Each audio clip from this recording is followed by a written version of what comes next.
Willkommen zu einem neuen Video. Heute sind wir bei Erwins Erben, der deutsche Würstchenmacher in San Luis Potosí. Und wir haben gleich ein kleines Interview mit ihm und wir dürfen mal bei der Produktion der Würste zuschauen.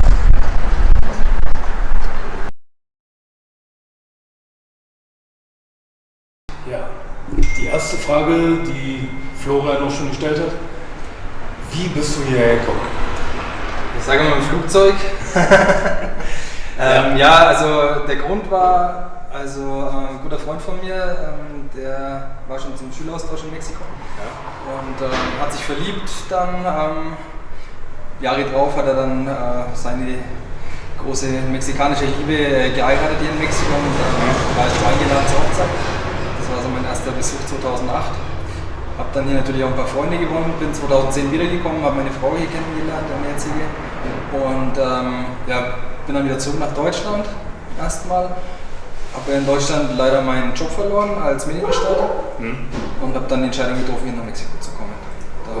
Das war 2010, also Ende 2010. Okay, konntest du Spanisch oder?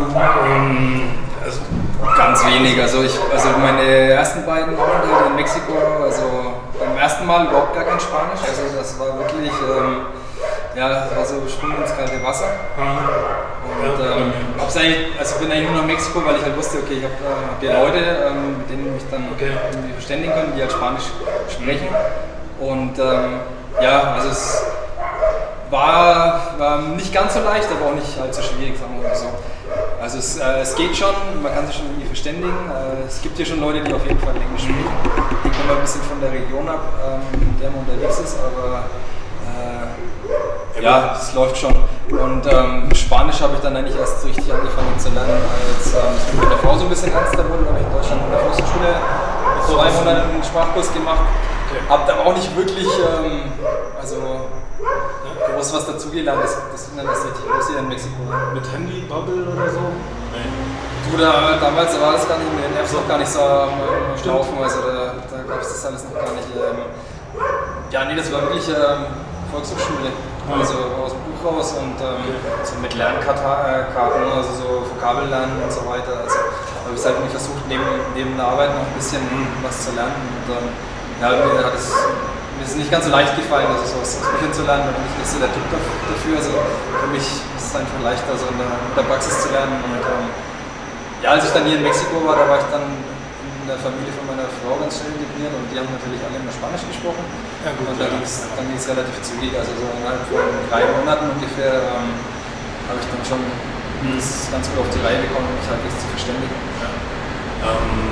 Ich habe in dem Video, warst ja bei Abenteuer Leben, eine kurze Reportage für die es nicht wissen. Und du hast als Deutschlehrer gearbeitet zuerst, bevor du dich entschieden hast, hier mit Würstchen dein Geld zu verdienen. Richtig, also das kam eigentlich auch ganz zufällig.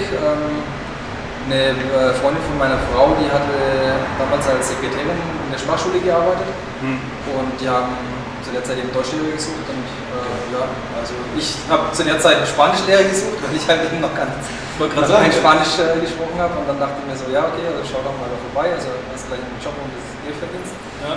Weil ich eben, ich bin mit ein bisschen Ersparnis hier gekommen, aber halt ohne jetzt den festen Job oder eine Anstellung zu haben. Und dann ging es los, die Schule, das ging relativ zügig, die haben mir so eine Woche ein bisschen angelernt. Und dann ging es auch gleich schon los, so nach dem Motto, jetzt mach mal, jetzt bringen den Mexikanern mal Deutsch bei. Und war auch eine ganz nette Erfahrung. Also ich war da am Anfang immer noch ganz mit dem akribischen Deutschen, so Step by Step, alles muss irgendwie gut funktionieren am Start und habe dann aber relativ schnell festgestellt, dass das doch alles nicht so ist, wie man dann das aus Deutschland gewöhnt ist. Und dann habe ich eben angefangen, Deutschklassen zu geben. Und war auf jeden Fall auch eine Erfahrung.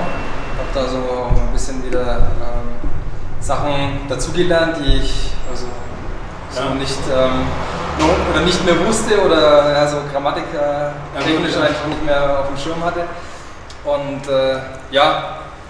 Spanisch ging dann eigentlich auch ganz gut miteinander Hand in Hand. Also hat er in der Schule dann zwar 1-2 Mal die Woche Spanischklasse, aber dann auch langsam gemerkt, dass ich Spanischklasse eigentlich gar nicht brauchte, weil das war einfach durch das Tagtägliche irgendwie, ging das einfach so schnell und einfach, dass man es lernt.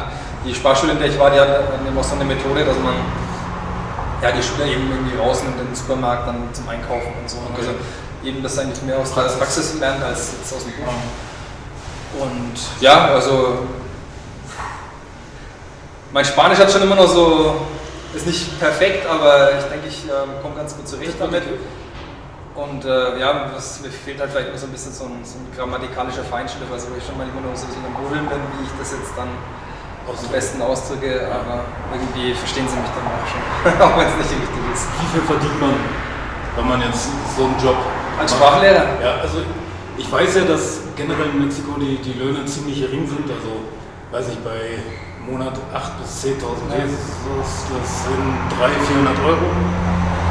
Ja, da bist du schon gut dabei, wenn du 8.000 bis 10.000 Pesos verdienst. Also das waren so Sachen, denen war ich mir von Anfang an nicht gar nicht im Klaren. Also ich wusste schon, also als ich die ersten Male hier zu Urlaub war, als ich wieder zurückgekommen bin, hast du eigentlich schon ausgegeben, aber nicht so sehr. Ne? Also es war schon auch immer so, dass ich dann geguckt habe, dass ich natürlich irgendwo günstig unterkomme oder bei Freunden schlafe oder was. Und vor 10 Jahren war es nochmal was ganz anderes. Also war es, glaube ich, einfach noch um einiges günstiger. Oder vielleicht ist es, gerade der Wechselkurs ist eigentlich noch besser. Also ich denke mal, es ist noch günstiger für einen Deutschen jetzt gerade hier zu sein. Ich glaube aktuell 1,25 oder so. Ja, irgendwie sowas. Also das ist noch wesentlich günstiger. Wobei die Preise schon, also hier, die Preise sind in den letzten Jahren auch ganz schön gestiegen, gerade in Deutschland auch. Weiß jetzt nicht genau, ob das jetzt einen Unterschied macht, ob es jetzt noch günstiger ist als sowieso. Ist schon wahr. Aber wie gesagt, also mir war es eigentlich nicht so im Klaren, also wie hier so die Löhne sind und so weiter. Also bin da wirklich so ganz rein einfach, genau. Rein und mal gucken. Also es war wirklich so, also ins kalte Wasser gesprungen. Also ist schon so, also ich meine, der Großteil der Leute hier ist halt das, was hier verdient wird. Ne? Also es ist nicht die Welt, aber es gibt halt auch Leute, die auch wahnsinnig viel Geld verdienen. Ne? Also es ist schon die Schere ist ziemlich weit auseinander. Ja, also das ist das, was ich auch mitbekommen habe, dass die Schere sehr weit auseinander ist. Extrem weit auseinander. Ja. Also sagen wir mal, du hast vielleicht so 80% der Bevölkerung, die so von der Hand im Mund lebt und dann hast du so eine etwas breitere Mittelschicht, ne? Und dann so die oberen 2-3%, also ich denke mal, das ist vielleicht vergleichbar wie mit den USA, also da ist schon hier echt auch ordentlich Kohle da, also wo du so denkst, hoppla, also nicht mal in Deutschland würde man das jetzt irgendwie so sehen. Ne? Also es ist dann hier aber offensichtlicher oder als es in Deutschland ist irgendwie, also das habe ich so einen Eindruck. Ne? Wir waren am Wochenende, beim Geburtstag von einer Freundin von ihr und also der Unterschied war sehr, sehr deutlich. Ja. Warum San Luis Potosí und nicht Mexico City, Cancun oder Yucatan, halt irgendwo da, wo mehr Tourismus ist, mehr Deutsche vielleicht vorbeikommen. Also, hier ist ja jetzt vor 3 Jahren BMW, aber ansonsten ist eigentlich hier deutschen Touristen tote Hose. Also witzig, dass du fragst. Meine Frau, die hatte damals über ihren Cousin ein Angebot in Cancun zu arbeiten. Und ich war aber da irgendwie, dachte mir so, Cancun, weiß ich nicht, es war irgendwie nicht so, also zu warm, zu schwül, ich weiß nicht, ich hatte irgendwie so nicht so Bock drauf auf so hohe Temperaturen und meine Frau außerdem, die hat auch in der Hotelbranche gearbeitet dort und sie meinte so, ja, ist schon ganz nett, aber wenn du halt den ganzen Tag am Arbeiten bist, dann gehst du auch nicht ans Meer und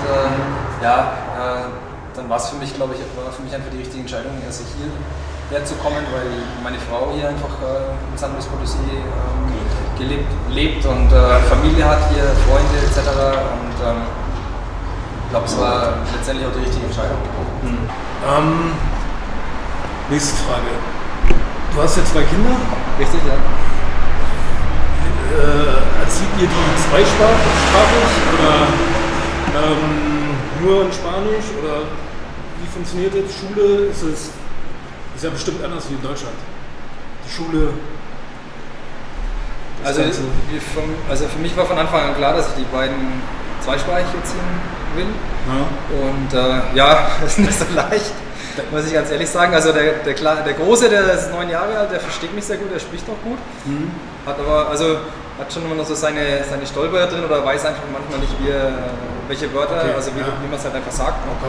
Und die Kleine, die wird jetzt 5 und die versteht mich sehr gut, aber spricht nicht allzu viel. Also meine Frau, die ist auch so, also die versteht eher, aber spricht es nicht. Und es wäre vielleicht einfacher, wenn wie kann ich sagen, also wenn wir also mit den Kindern mehr Kontakt hätten zur Deutschen. Ja. Aber das müsste dann auch eigentlich fast schon täglich sein, dass das einfach dann noch mehr ins Ohr übergeht von den Kindern und dass die dann auch selber von sich aus anfangen mehr zu sprechen. Und Schule ist natürlich etwas ganz was anderes. Für die Leute, die es leisten können, die schicken ihre Kinder auf die Privatschule. Ja. Und die es nicht leisten können oder nicht leisten wollen, die gehen halt dann auf die staatliche Schule. Aber das ist dann halt wirklich, also nochmal darauf zurückzukommen, also was halt so das Gehaltsgefälle ist dann halt hier auch so in Privatschulen, also eher die ärmeren Kinder gehen eben auf die Privatschulen und das dann schon das Niveau ein bisschen, also nicht so schön, also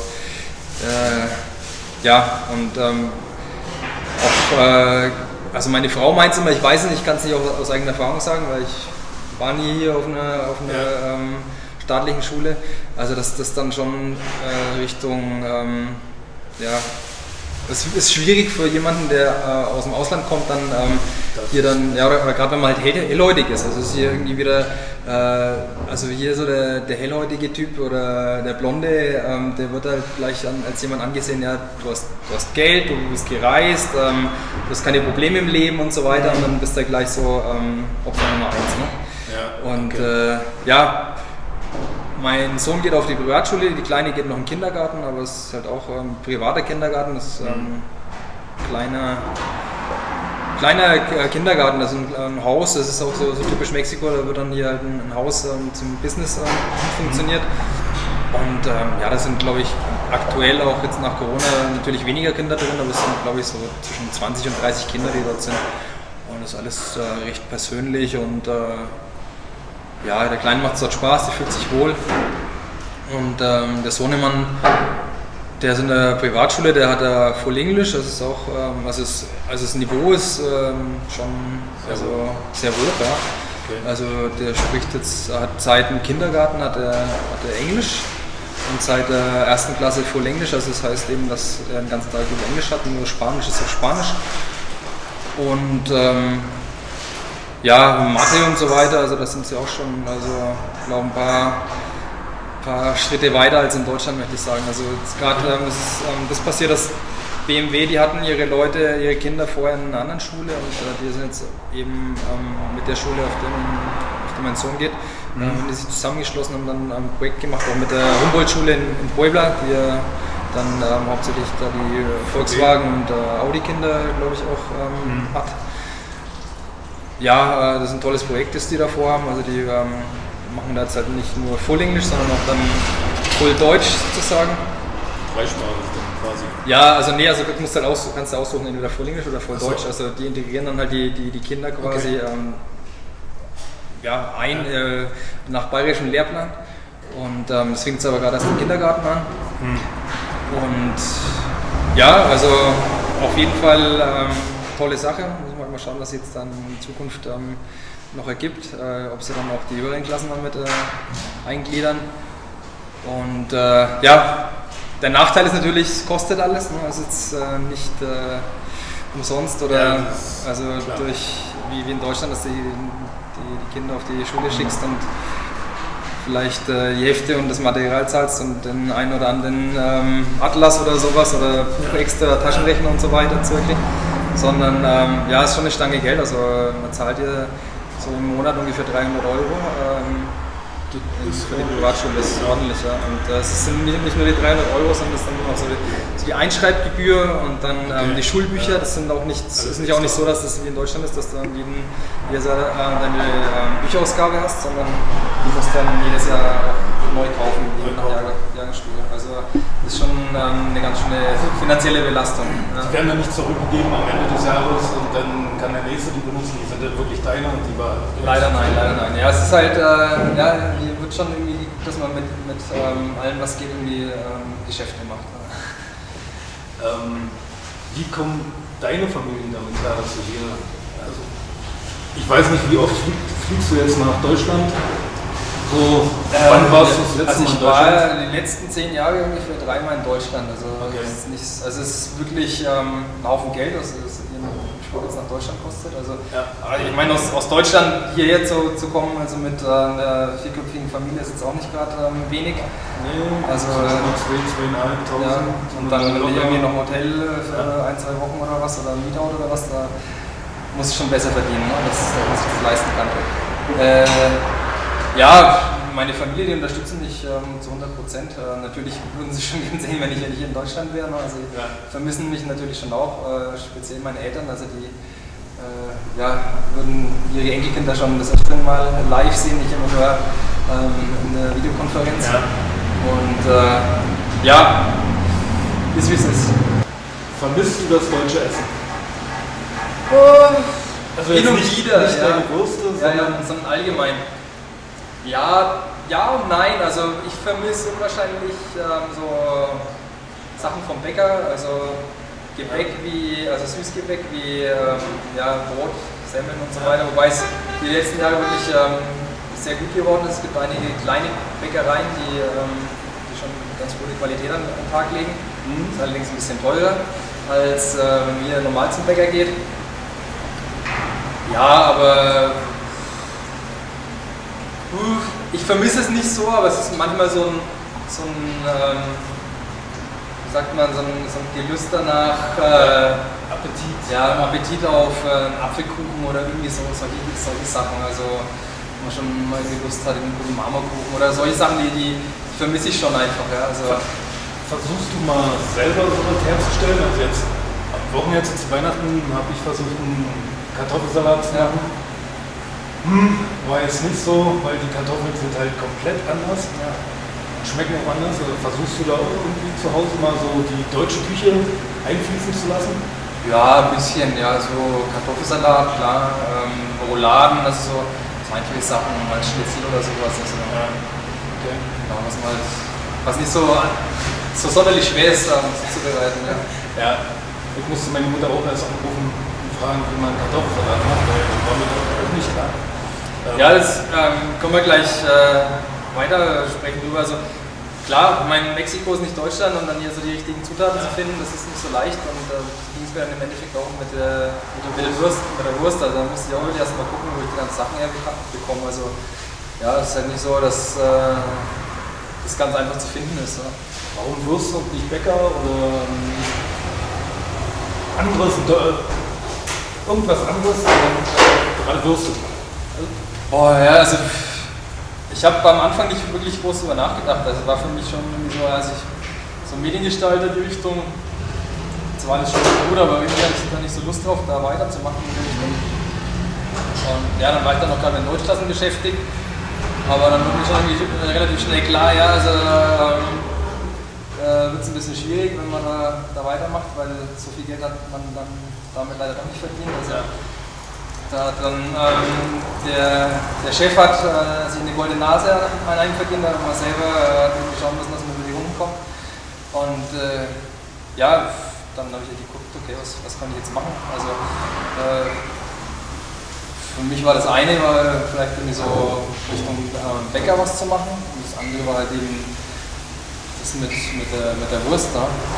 Hatte von beiden eigentlich wenig Ahnung, also noch eher ein bisschen mehr Ahnung irgendwie so vom Plätzchenbacken oder vom mal so einen Kuchen machen oder sowas, als jetzt irgendwie eine Bratwurst zu machen. Also hatte echt gar keinen Plan, wie das überhaupt funktioniert, was man dafür braucht. Und Also wieder kalter Sprung, einfach rein.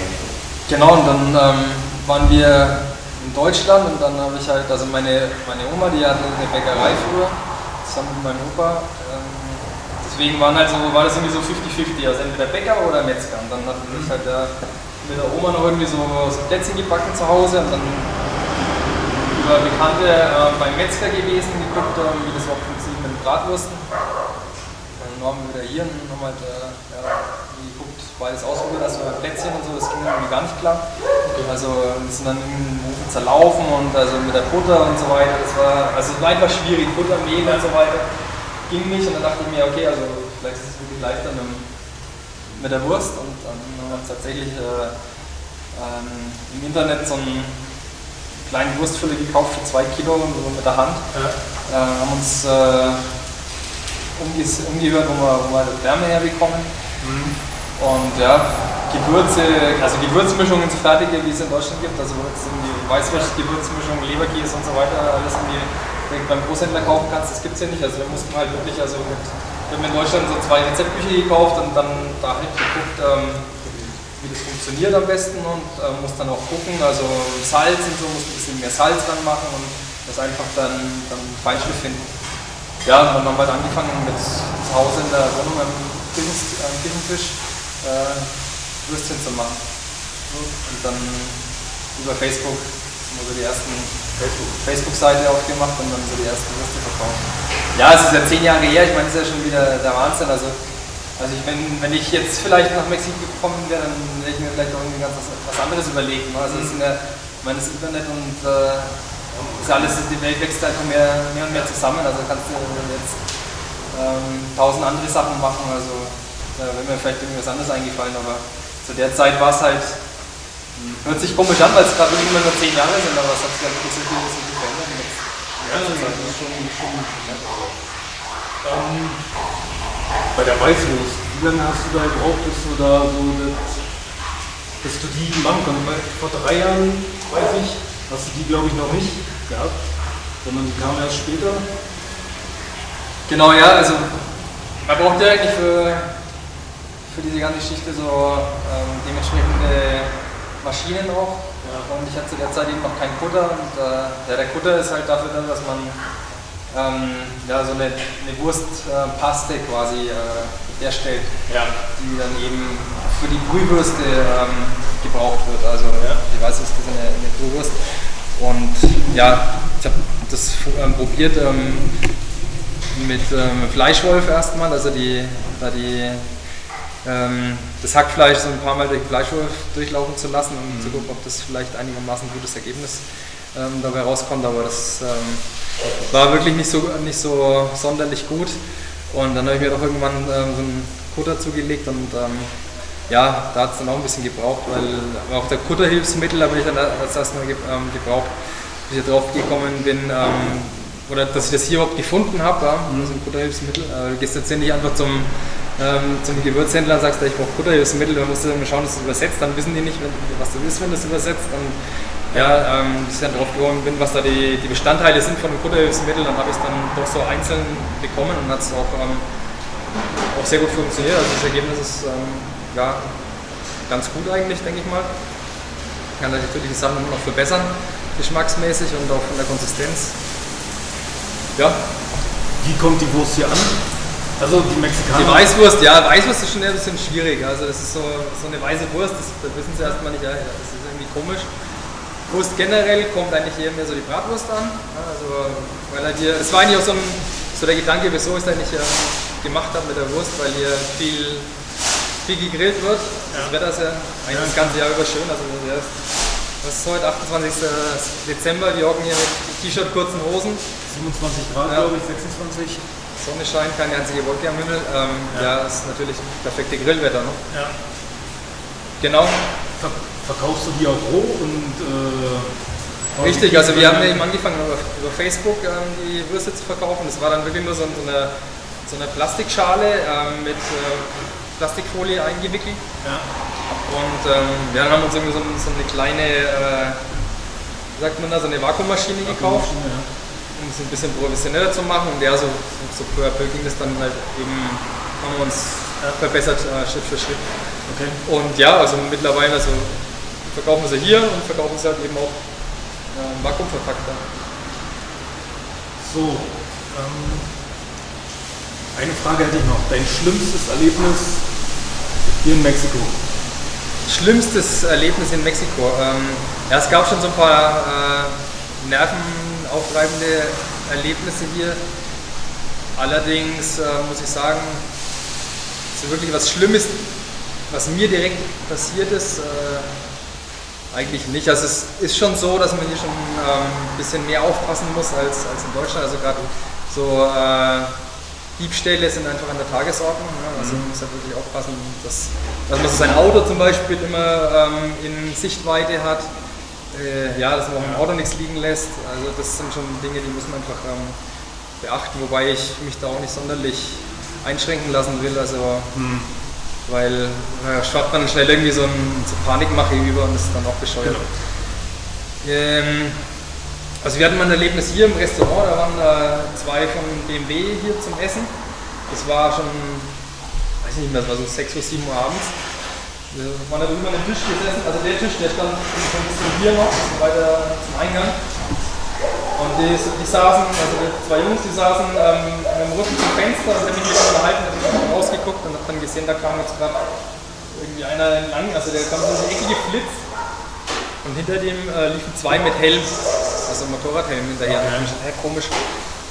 Und die zwei mit dem Motorradhelm, die haben dann auf einmal angehalten, also war so direkt so auf der Höhe hier, in dem orangenen Haus da draußen, und sehen nur, wie der eine sich so umdreht und hier so die Knarre irgendwie in die Hose steckt und ich denke so, oh Scheiße. Ja, sind die zurück so um die Ecke, geflitzt und auf einmal kam, also so fast schon Hollywood-reif, kam so ein schwarzer Pickup hier die Straße hochgedonnert, rechts in die Straße rein und ich schaue mir so um die Ecke rum, sehe, dass 4, 5 Motorräder stehen, wo die zwei mit den Helmen da jetzt gerade irgendwie drauf wollten und weg wollten. Also die hatten irgendwie vor, da die Person irgendwie zu überfallen und sind dann aber nicht hinterher, weil der wahrscheinlich zu schnell war. Und also der schwarze Pickup, das waren scheinbar irgendwelche Undercover-Polizisten. Und ja, dann ging es dann los mit Schusswechsel. Und ich dachte mir so, Scheiße, macht ihr, also wir haben hier so einen Rollladen, macht den Rollladen immer und sagt den zwei Deutschen noch ab hinter die Mauer, dass da nichts passiert. Ne? Ja, und das hat sich dann irgendwie so Richtung Hauptstraße verfrachtet, war dann irgendwie so eine heiße Verfolgungsjagd, was sich für die dann geendet ist. Also ja, die Deutschen fanden es irgendwie interessant, also ich fand es erstmal nicht so interessant, weil ich nicht so wirklich wusste, was hier passiert. Ja, das war schon erstmal so ein Erlebnis, wo man sich denkt, so hoppla. Und letztendlich war es nicht der Rede wert, aber es ist halt schon erstmal so, dass man denkt so, hätte auch anders ausgehen können, ne? Irgendwie so ein Querschläger oder irgendwas, aber was schaut mal anders aus. Ne? Das schönste Erlebnis, außer jetzt deine Frau, die klammern wir mal aus, weil das schönste Erlebnis, unsere Kinder natürlich, also die sind hier beide auf die Welt gekommen. Ansonsten, schöne Erlebnisse. Also hier in Mexiko ist ein wunderschönes Land, also hier kann man unwahrscheinlich viel erleben. Also die Natur ist herrlich, also es gibt so viele verschiedene Flecken hier in Mexiko, die so eine Diversität hat an Flora und Fauna. Also allein in San Luis die Sonnenauf- und Untergänge sind lohnenswert. Ansonsten, was gibt es noch für schöne Erlebnisse hier? Ja, Erfolg mit dem Geschäft sind auch mal schöne Erlebnisse. Gut, dann bedanke ich mich für das Interview. Ja. Wenn euch das Video gefallen hat, dann lasst ein Like da, natürlich auch ein Abo. Und wenn ihr mal in San Luis Potosí seid, dann kommt auf jeden Fall hier vorbei und esst eine deutsche Bratwurst, ein Leberkäse oder sonst irgendwas. Und wir sehen uns dann im nächsten Video.